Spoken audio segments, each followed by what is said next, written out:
Para sorpresa de los obispos ingleses, esto no disminuyó su influencia.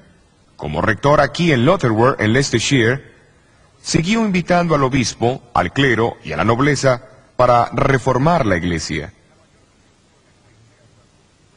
La mayor contribución de Wycliffe fue tal vez la supervisión de la primera traducción de la Biblia en inglés.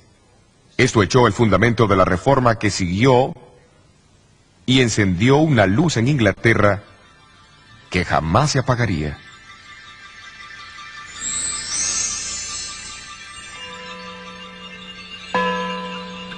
Wycliffe falleció en diciembre de 1384, después de haber sufrido un derrame cerebral mientras daba la Santa Cena aquí en su iglesia.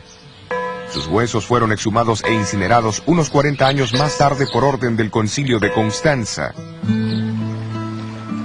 Sus cenizas se arrojaron a un arroyo cercano llamado Swift, que desemboca en el río Avon.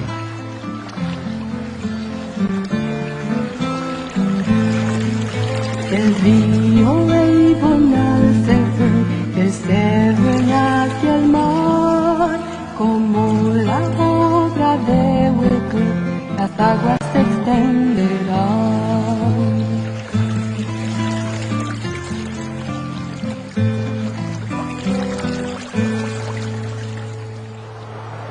Uno de los hombres en quien influyó la enseñanza de Wycliffe fue el reformador checo Juan Hus.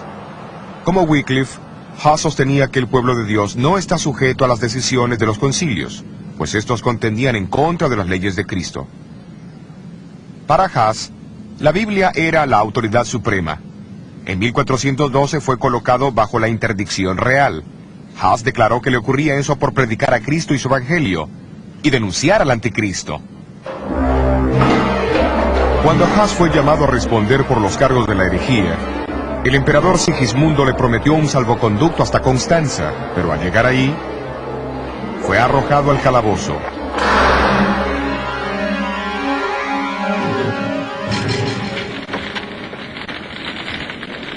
El mismo concilio de Constanza que había ordenado la exhumación de los restos de Wycliffe, condenó a Hus a la hoguera el 6 de julio de 1415. En todas las edades, Dios dispuso de fieles testigos de las verdades del Evangelio. Aunque ellos no siempre percibían esas verdades claramente o sin errores, amaban a Dios y a su palabra, y habían seguido la verdad como ellos la entendían. El profeta Daniel usó imágenes literarias de una bestia y de cuernos para profetizar el surgimiento y la obra del gran sistema religioso apóstata que perseguiría a la minoría de los fieles de Dios. Y en el capítulo 12 de Apocalipsis, el apóstol Juan también usó símbolos para describir la experiencia del pueblo de Dios en las manos de este poder. Él habla de un terrible conflicto entre un gran dragón rojo y una hermosa mujer y su descendencia. El dragón es identificado como aquella antigua serpiente llamado Diablo y Satanás, que engañó al mundo entero. La hermosa mujer representa la fiel iglesia de Dios. El comienzo de este conflicto se describe en Génesis capítulo 3. Dios dijo a la serpiente que él pondría enemistad entre ella y la mujer, y entre su simiente y la de ella. Ahora en Apocalipsis 12, Juan ve la continuación de esta guerra de odio entre la serpiente, el dragón y la mujer. Él describe a la mujer como vestida del sol, la luna debajo de sus pies y sobre su cabeza una corona de 12 estrellas. Se la retrata como esperando ansiosamente el nacimiento de Jesús. El dragón también espera este nacimiento. Cuando se frustran sus intentos en contra del niño varón, él se vuelve contra la mujer o la iglesia. Sus ataques son similares a los que lanzó contra Jesús. Primero con persecución y muerte, y luego a través del sistema religioso apóstata que enterró la verdad de Dios bajo tradiciones. Pero el revelador no nos deja lamentar los sufrimientos de los descendientes de la mujer. Él explica cómo Dios preservaría a su iglesia en áreas poco habitadas, simbolizadas por el desierto. Ambos, Daniel y Juan, previnieron la persecución del pueblo de Dios, por el mismo periodo de tiempo. En el caso de Daniel, un tiempo, tiempos y mitad de un tiempo, o 1260 días.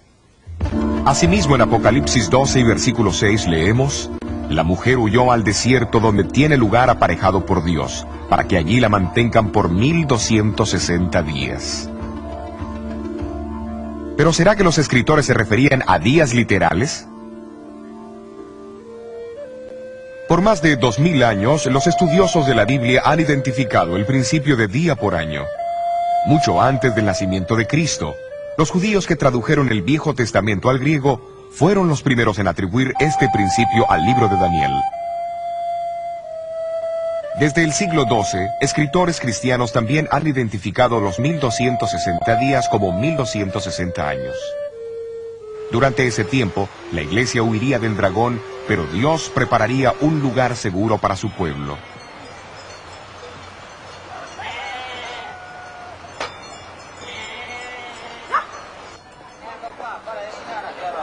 Uno de esos lugares donde las verdades del Nuevo Testamento fueron preservadas del creciente poder del obispo de Roma fue en el norte de Italia. Al final del siglo IV, el obispo de Milán, Ambrosio, proclamó una teología evangélica que es difícil de separar de aquella redescubierta por la fe protestante 1000 años más tarde. Aquí en estas llanuras y montañas, al oeste de Milán, fieles testigos todavía atesoraban las doctrinas de la Iglesia Apostólica y denunciaban las crecientes supersticiones y perversiones en la Iglesia. Claudio, obispo de Turín, quien es con frecuencia llamado el protestante del siglo IX, también sostuvo la autoridad de las Escrituras.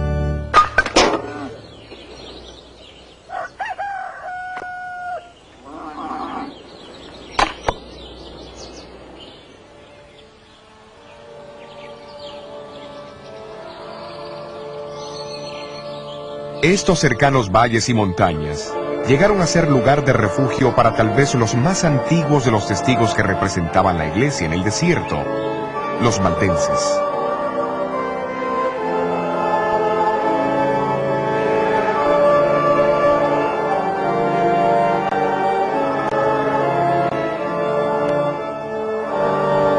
Su devoción y perseverancia llenan algunas de las páginas más brillantes de la historia de la iglesia.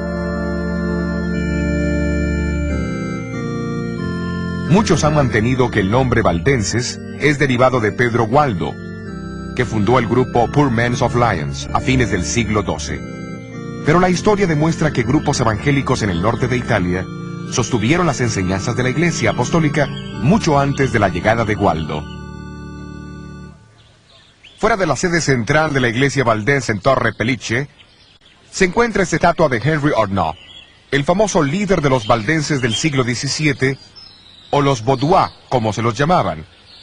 Él una vez dijo de su pueblo: en realidad los Vaudios son descendientes de aquellos refugiados de Italia, quienes después de San Pablo predicaron el Evangelio ahí. Después huyeron de su hermoso país como la mujer del Apocalipsis, a estas montañas agrestes, donde hasta este día han pasado el Evangelio de padre a hijo en la misma pureza como lo fuera predicado a Pablo.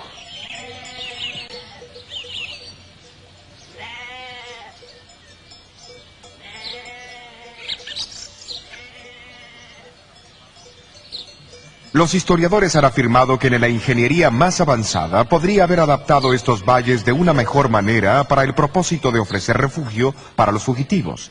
Cada uno se une al otro como una serie de cámaras entrelazadas que como un todo forman una sola fortaleza de increíble resistencia. Y fue a esta fortaleza, preparada para ellos por el mismo Dios, hacia donde huyeron los valdenses durante los 1260 años de supremacía papal.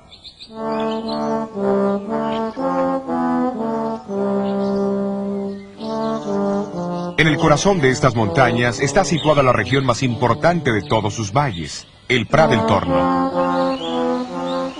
A este valle, bañado por el río Angroña y rodeado de maizales, pastizales, árboles frutales y enormes castaños, volvían los valdenses, cuando eran atacados por sus enemigos.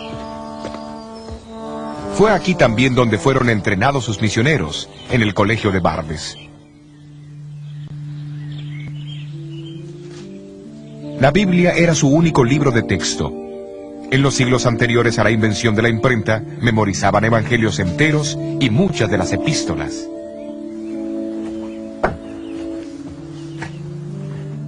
Aquí, sobre esta antigua mesa